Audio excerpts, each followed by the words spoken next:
आशीष हो। Hallelujah. Challenger challenge देते हैं, उसने चैलेंज दिया, आप भी ईमानदार हैं, आप जादूगरों को चैलेंज दे, तेरा जादू कुछ नहीं कर सकता। आप शैतान को चैलेंज दे, तेरी कोई बदलू मुझे छू नहीं सकती। हालेलुया।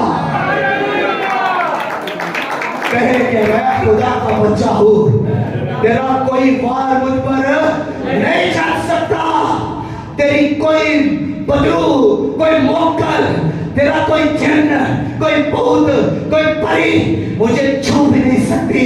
मैं खुदा का बच्चा हूं, मेरा ईमान खुदा पर है, मैं मर्दे खुदा हूं, मैं मर्दे दुआ हूं, और मैं ही वो हूं जिसके वसीला काम करता है, और मैं ही वो हूं जो जादूगरों को चैलेंज देता है, और मैं वही हूं जो बदरूहों को जला देता हूं।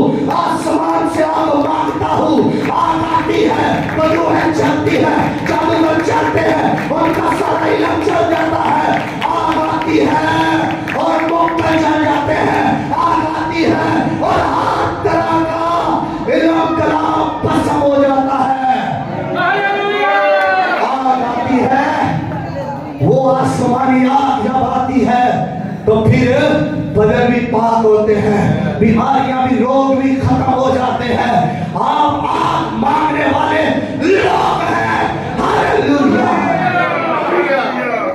आप आग मांगने वाले लोग